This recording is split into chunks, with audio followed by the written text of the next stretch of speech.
कैसे खबर पर वो लोग बड़ी प्रसन्नता मना रहे हैं जिन्हें मालूम नहीं है कि सऊदी अरब और पाकिस्तान के बीच ये जो एक तरीके की डिफेंस डील हुई है इसका मतलब क्या है। वो सोच रहे हैं अब अगर भारत किसी तरह का हमला करता है पाकिस्तान पर तो सऊदी भी साथ में खड़ा होगा। आप किसी चीज में थोड़े सॉफ्ट हो जाएंगे और आप वैसा कठोर कदम नहीं उठा पाएंगे जैसा आपको उठाना है तो आने वाले दिनों में वो सवाल और बड़ा होकर आपके सामने खड़ा होगा। पाकिस्तान और सऊदी अरब के बीच में नेटो जैसा करार, एक पर हमला दूसरे पर भी हमला माना जाएगा। पाकिस्तान पर हमला मतलब सऊदी अरब पर हमला, सऊदी अरब पर हमला मतलब पाकिस्तान पर हमला।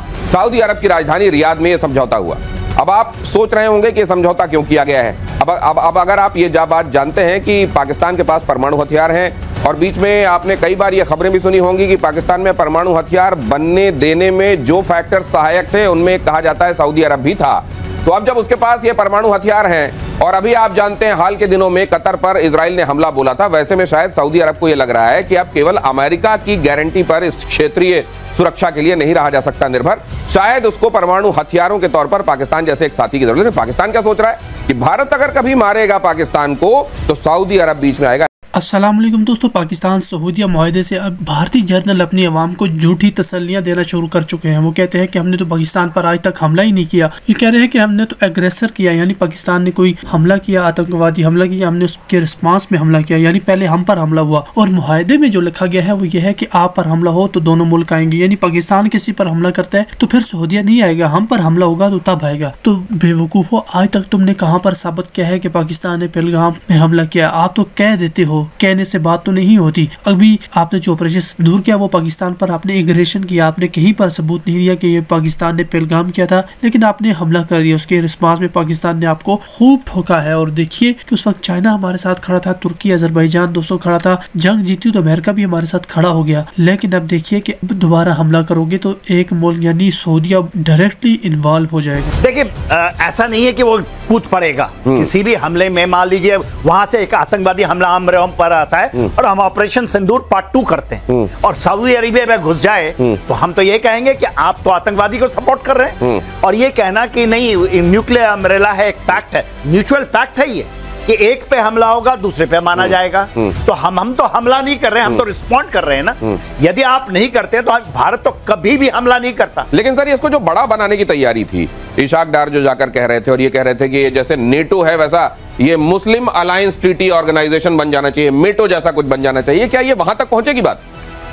देखिए, सऊदी अरबिया एक इस्लामिक कंट्री है और पाकिस्तान का पुराना संबंध है, उस हिसाब से बातें चलते रहती हैं। हाँ, अभी आपने जो कहा कि ये ईरान का जो वॉर था पाकिस्तान का और ये जो अभी दोहा में जो हुआ इसके कारण ये आग सुलग गई, वो तो कह रहे 1 साल से चल रहे थे। हाँ, ये कह जरूर रहे हैं कि यूएई के साथ और कतर के साथ भी ये संबंध, देखिए मगर ये म्यूचुअल एग्रीमेंट। हाँ। इसमें देखिए ना, इसका नाम जो है म्यूचुअल डिफेंस एग्रीमेंट, म्यूचुअली है।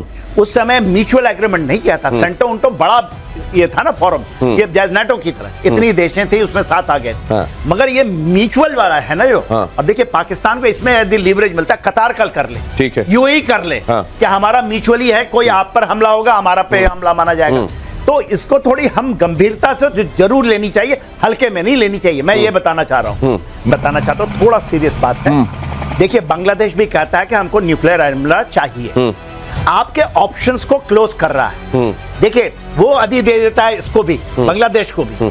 आपके न्यूक्लियर ऑप्शन में एक फैक्टर आती है, हम ऐसे नहीं जाते ऑपरेशंस में, एक फैक्टर आ जाएगा कि इनके साथ एक म्यूचुअल पैक्ट है, कर सकता है नहीं, वो बड़ा क्वेश्चन मार्क है। भारत को ठीक है बहुत सचेत, तो बांग्लादेश भी इस तरह का पैक्ट कर सकता है। और अगर ये कहा है, ओपनली है ये बात, तो ये परमाणु हथियार वैसे न्यूक्लियर बांग्लादेश भी इसका फायदा उठा सकता है। पाकिस्तान और सऊदी अरब के बीच एक डिफेंस एग्रीमेंट हुआ है। पाकिस्तान और सऊदी अरब ने स्ट्रेटेजिक म्यूचुअल डिफेंस एग्रीमेंट किया है।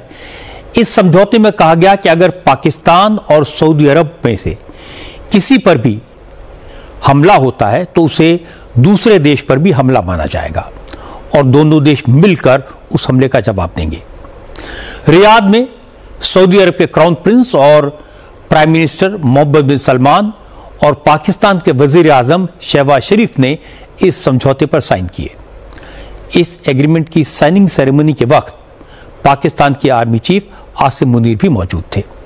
सऊदी अरब ने कहा यह समझौता किसी देश के खिलाफ नहीं है, दोनों देशों के बीच लंबे वक्त से इस समझौते की बात चल रही थी, लेकिन जियोपॉलिटिक्स एक्सपर्ट का कहना है कि जिस तरह इजराइल ने कतर पर अटैक किया, उसके बाद मिडिल ईस्ट के देशों को अपनी सुरक्षा की फिक्र सताने लगी है। इसीलिए सऊदी ने पाकिस्तान के साथ एग्रीमेंट किया। हालांकि पाकिस्तान आज से नहीं, पिछले 65 साल से सऊदी अरब को फौजी मदद देता रहा है। पाकिस्तान के former army chief retired general Raheel Sharif अभी भी सऊदी अरब में तैनात हैं। राहिल शरीफ आतंकवाद के खिलाफ बने इस्लामिक देशों के गठबंधन के कमांडर हैं। 1979 में जब इस्लामिक कट्टरपंथियों ने मक्का पर कब्जा कर लिया था, उस वक्त भी पाकिस्तान ने अपने कमांडो सऊदी अरब भेजे थे। 1983 में जनरल जियाउल हक के दौर में पाकिस्तानी फौज की एक ब्रिगेड सऊदी अरब में तैनात रहती थी। 1991 में जब सद्दाम हुसैन ने कुवैत पर कब्जा कर लिया था, तब भी सऊदी अरब की सुरक्षा के लिए पाकिस्तानी फौज को तैनात किया गया था। इसलिए समझौते से कोई खास फर्क नहीं पड़ेगा, लेकिन पाकिस्तान के नेता और फौजी अफसर इसे भारत के खिलाफ बने मजबूत अलायंस की तरह पेश कर रहे हैं। लेकिन हमारे विदेश मंत्रालय ने इस पर नापातोला रिएक्शन दिया। विदेश मंत्रालय के प्रवक्ता रणधीर जायसवाल ने कहा, भारत को पहले से पता था कि पाकिस्तान और सऊदी अरब के बीच इसकी बातचीत चल रही है, इसलिए एग्रीमेंट की फॉर्मेलिटी कोई बड़ी बात नहीं है। इस समझौते का भारत पर कोई असर नहीं होगा। अगर कोई असर होगा तो इसको एनालाइज किया जाएगा। लेकिन पाकिस्तान के कुछ एक्सपर्ट्स का कहना है कि पाकिस्तान इसी तरह का डिफेंस एग्रीमेंट दूसरे अरब देशों से भी कर सकता है। पाकिस्तान के पूर्व विदेश सचिव एजाज अहमद चौधरी ने कहा कि सऊदी और पाकिस्तान के समझौते से भारत को कोई फर्क नहीं पड़ेगा, क्योंकि जब मई में भारत ने पाकिस्तान पर हमला किया था तो किसी अरब देश ने पाकिस्तान की मदद नहीं की थी। सऊदी अरब और पाकिस्तान के बीच जो समझौता हुआ है, ऊपरी तौर पर देखने से कुछ लोगों को लगता है जैसे पाकिस्तान को सऊदी अरब का मिलिट्री सपोर्ट मिल गया। ये इंप्रेशन क्रिएट होता है कि अगर कभी भारत और पाकिस्तान की जंग हुई तो सऊदी अरब की फौज पाकिस्तान का साथ देगी। लेकिन इंटरप्रिटेशन गलत है। इस समझौते का भारत से कोई लेना देना नहीं है। सऊदी अरब के पास अपनी कोई ऐसी फौज नहीं है कि वो किसी के लिए लड़ सके। सऊदी अरब खुलकर अरब देशों को परमाणु सुरक्षा देने की बात कर रहा है। पाकिस्तान और सऊदी अरब की साझेदारी कोई नई भी नहीं है, लेकिन कहा यह जा रहा है कि अभी की साझेदारी भारत को ज़्यादा परेशान कर सकती है। ऐसे में सवाल ये उठता है कि अगर भारत ने भविष्य में पाकिस्तान के खिलाफ ऑपरेशन सिंदूर जैसी कोई कार्रवाई की, तो क्या फिर सऊदी अरब पाकिस्तान के साथ आ जाएगा? और यही सवाल सऊदी अरब में भारत के राजदूत रहे तलमीज़ अहमद से भी पूछा गया। उन्होंने कहा कि फ़िलहाल ऐसा नहीं लगता कि वो भारत के लिए कोई बहुत बड़ा झटका है, लेकिन इसे लंबी अवधि में अगर हम देखें तो भारत के लिए किसी भी लिहाज से ये ठीक तो नहीं है। तलमीज़ अहमद ने कहा कि पाकिस्तान पश्चिम एशिया में बहुत प्रासंगिक हो गया, भारत कहीं नहीं दिख रहा, और खाड़ी के देश अपनी सुरक्षा के लिए पाकिस्तान, तुर्की, चीन की तरफ उम्मीद भरी निगाह से देखते हैं, और ये तीनों देश इस इलाके में काफ़ी अहम हो गए हैं। ऑपरेशन सिंदूर के दौरान तीनों देश भारत के खिलाफ गोलबंद भी हुए, और ऐसे में अब भारत के लिए ये झटका तो ज़रूर है जो सीधे तौर पर दिखाई दे रहा है। लेकिन इस समझौते से सऊदी अरब का भारत के संबंधों पर असर क्या पड़ सकता है? इस पर तबरीज़ कहते हैं कि सऊदी अरब से भारत के संबंध अच्छे हैं, लेकिन भारत पश्चिम एशिया में व्यापार तक ही सीमित है। भारत पाकिस्तान की तरह गल्फ में किसी की सुरक्षा साझेदार के तौर पर एक्टिव नहीं है। दूसरी तरफ पाकिस्तानी सैनिक अब भी सऊदी अरब में हैं, और यमन से लगी सीमा पर सऊदी अरब में पाकिस्तानी सैनिक अब भी तैनात हैं। कई बार लगता है कि भारत का नेतृत्व घरेलू राजनीति में ज़्यादा बिजी है, और दुनिया भर में इतनी चीज़ें हो रही है, एक्सपर्ट्स कह रहे हैं, लेकिन भारत इसमें नहीं दिखाई दे रहा। पश्चिम मीडिया में ये कहा गया कि खाड़ी के देशों में अमेरिका को लेकर के अविश्वास बढ़ रहा है, और इसी का नतीजा है कि इस इलाके में देश अपनी सुरक्षा के लिए अब पाकिस्तान, चीन, तुर्की और दूसरे देशों की तरफ देख रहे हैं। बताया ये जा रहा है कि ये कदम बढ़ते क्षेत्रीय तनाव के बीच में दशकों पुरानी सुरक्षा साझेदारी और अधिक मजबूती देने के लिए किया गया कदम है। सऊदी अरब और पाकिस्तान वैसे तो पुराने दोस्त हैं, और सऊदी अरब को पाकिस्तान का एटीएम भी कहा जाता है, यानी कंगाली में जब ज़रूरत पड़े पैसे के लिए उम्मीद भरी निगाहों से वो सऊदी अरब की तरफ ही देखते। तो भला ऐसे में वो अपना फायदा क्यों ना चाहे।